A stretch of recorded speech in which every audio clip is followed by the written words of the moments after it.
All right, this is going to be the part 2. So even though fasting is biblical, help me, Holy Spirit.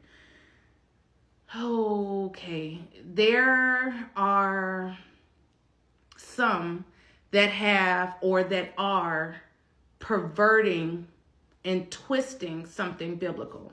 And I've talked about this a little bit before.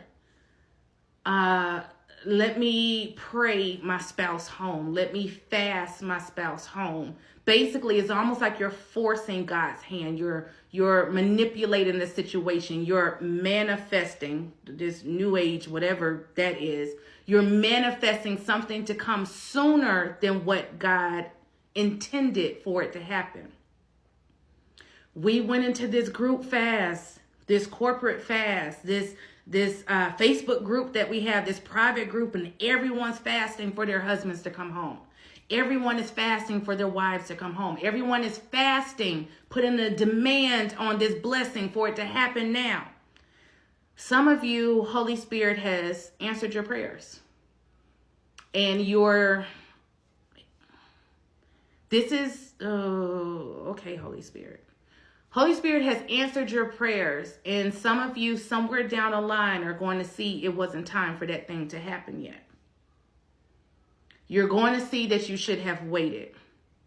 They came with baggage that you weren't prepared to carry. They came with demons that you weren't prepared to fight. They came with issues, traumas, wounds, things that hadn't been dealt with, that weren't ready, that you also weren't ready for it. You're going to see that. And if this applies to you, you may feel like, well, I got my restoration. You know, my husband came back, my wife came back, God opened the doors. This isn't everybody's message, but Holy Spirit is showing me there's a group of you. There's a small group of people that the Lord did this because he was honoring your prayers and your desires. You had to have this. You needed this. You needed this now. And God was trying to, it's not that he wasn't going to give it to you. It's not that it wasn't yours. Thank you, Holy Spirit. But like the enemy tempted Jesus coming out of the wilderness.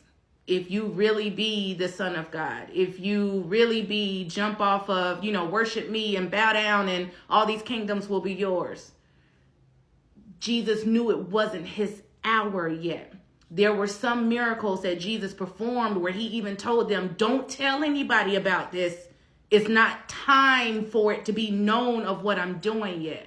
Like Jesus's mother said they were out of wine, and his response is like, woman, it's not my hour. What are you telling me for? There are times when it's not prophetically, it's not your divine time yet. But like the Tower of Babel, I hear Holy Spirit, I see a vision like the Tower of Babel. You built something, you prayed for something, you fasted for something, you put in all this work and you were toiling to manifest something sooner than God wanted you to have it. And he's showing me that some of you, he has released your spouses to you. He has opened the doors of communication. He has brought forth what seems like restoration, reconciliation. But soon you will see why God wanted you to wait. Soon you will see that this was not his timing. This is also, the Lord is saying, even though it's kind of going to be sour for you, he's going to use this. He allowed this, even though this was out of his timing. This is where you got to understand nothing is wasted with God. He allowed this because he's going to get the glory out of this. This is going to advance his kingdom. And there are other situations and other stories that are going to look very similar to yours. So this will be a testament of his grace and his glory. He allowed it because he's still going to use it. He's still going to work it together for your good. But this is almost like one of those, you can't change your mind now. You can't go back on it. You asked for it. He gave it to you. And you're going to have to deal with some unnecessary consequences, but God is still going to bring good out of it. There is hope in the end. This is not to dishearten you,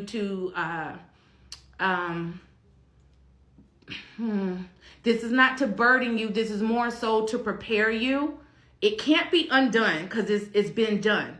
But God saw fit to allow it because, like I said, he's going to get the glory out of it and there will be full manifestation when it's all said and done. So it looked like manifestation. It looked like God's timing because he allowed it, because again, you begged and pleaded and petitioned him for it. He allowed you to have it. And for some of you, this is not everybody's restoration story, but for some of you, he allowed you to have it sooner than he would have preferred or intended.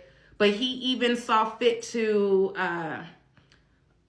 see the different scenarios of how he can still work this together for your good and for his glory. Holy Spirit is showing me that for those that this applies to, either he's going to have you put this on the shelf of your heart and revisit this, or this is already kind of convicting you, kind of making you feel a little uncomfortable, because you may not have seen in the natural this look like it wasn't going to work in your favor, but you've already felt like you haven't had, thank you, Holy Spirit, there it is. Although God restored it, although God allowed the restoration earlier, although God opened the doors of communication earlier, something in you, your spirit man, still didn't have peace with that. And you thought, Holy Spirit is showing me this was the enemy. He doesn't want me to enjoy my harvest. He doesn't want me to enjoy what God has done. Like I said, this is not for everyone, but who this is for. You haven't had peace about them coming back. You haven't had peace about what looks like you two coming together. Something feels off. Something doesn't feel right. This is Holy Spirit lovingly convicting you. This applies to you. But this is one of those where it's like he's reminding me of when we were children, like in my household, and we were having dinner. I'll just use that as an example. And that child is begging for seconds and they haven't really finished the first serving and they just want more and they want more. And my mom or my dad would like, just let us have more. Then it's like, oh, I'm full. I don't want any more. Like, take it away. Oh no, you go eat this. You asked for this, you're going to eat it.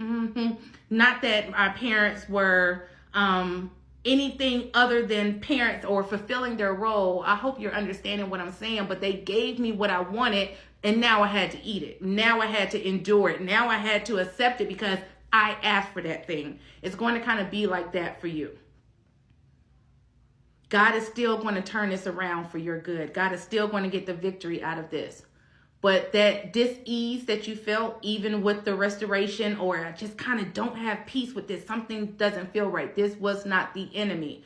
This is Holy Spirit not letting your spirit man be at peace with something that was not complete yet, that was not ready yet, that was not time yet.